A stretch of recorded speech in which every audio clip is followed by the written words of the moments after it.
So, a big misconception that I see in business owners is that people assume financial stress only exists when a business is struggling. But honestly, some of the most financially stressed business owners I've spoken to were actually growing. I've had conversations with practice owners who are making good revenue, growing their team, bringing in clients consistently, and yet internally they still felt unclear, not just unclear overall, but also financially, and hiring felt emotionally stressful. Taxes felt overwhelming, decisions were mentally heavy, and the business still depended on them to carry everything emotionally. And the outside, the business looked successful and it was doing all of the things, but underneath it, they were exhausted. Hi, I'm Margaret Mastery, and I've experienced this too, and not just practice owners. And reactive growth usually does not happen because someone is irresponsible. It happens because the business grows faster than the symptoms. Visibility, operational, the structure underneath it. So over time, the decisions become emotionally heavy and the pressure becomes harder to identify clearly. And then we have this sentence of, we should be able to do this, or it's simple, or I think. And business owners start avoiding the numbers even more. Hello, I've done that myself too. And the growth starts to create stress instead of stability. I've done this too. That usually is the moment where practice owners realize I can't keep running the business the same way anymore. Ever feel like that? I know I have. And honestly, this is why I created the financial clarity scorecard. Because not only as practice owners feel heavy, but they still can't identify the pressure coming from underneath the business of like where the actual item is.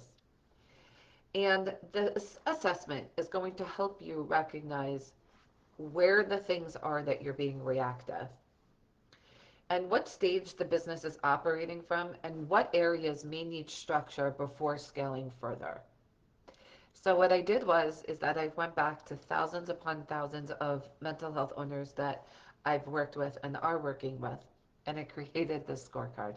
It's kind of like your financial GPS of what's happening. Just the idea of knowing and maybe not doing anything yet is even the beginning. One conversation that really stayed with me was someone who already had built it, and a lot of people considered this practice this successful practice. Clinicians, the clients were coming in. But during the conversation, she admitted something that honestly I hear all the time. I know money is coming in, but still don't know what's actually left at the end. And even when we were working together, it would still happen with this owner because they would avoid those spots. Like we would get there, it would be like 30 or 40% and not the 100% of what I prepared. But they came in at like negative 50. And checking the bank account every day to gauge things, how the business was doing, making hiring decisions, but unsure if the practice was comfortably supported. And she would avoid looking too deeply at the reports because the numbers were just dang it overwhelming. Paying herself inconsistently and depending on the month, and carrying almost every decision mentally by herself. So no support. Life was really, truly alone. So she also said something that I think a lot of practice owners think quietly, and they relate to this. From the outside, it probably looks like I should be more stable than I actually do.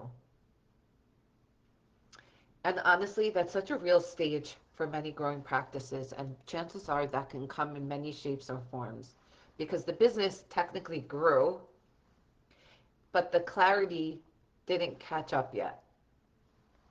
So even though the revenue existed, the business felt emotionally heavy to lead, like things were going. The conversation reinforced something that I see consistently. The financial stress is not always about lack of money. It's actually almost never about lack of money. It's the exhaustion of trying to lead the business without fully trusting the visibility underneath it. I want to say that again. It's the exhaustion of leading and growing business without fully trusting the underneath visibility.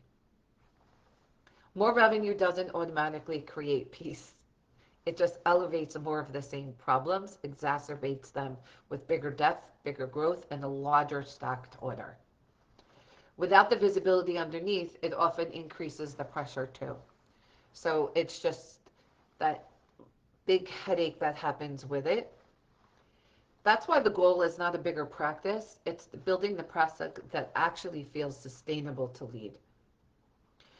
In my divorce, there was a part of my divorce that they had to evaluate my business because obviously going through a separation, it was kind of like how much I make, did I do things by the book because I work by myself.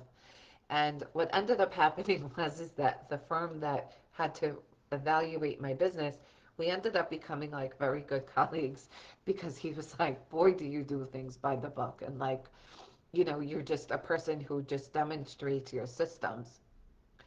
And I say this to say because when you want things to be sustainable to lead and still be a mom or dad or whoever you're when you're listening to this, that's what becomes the dream.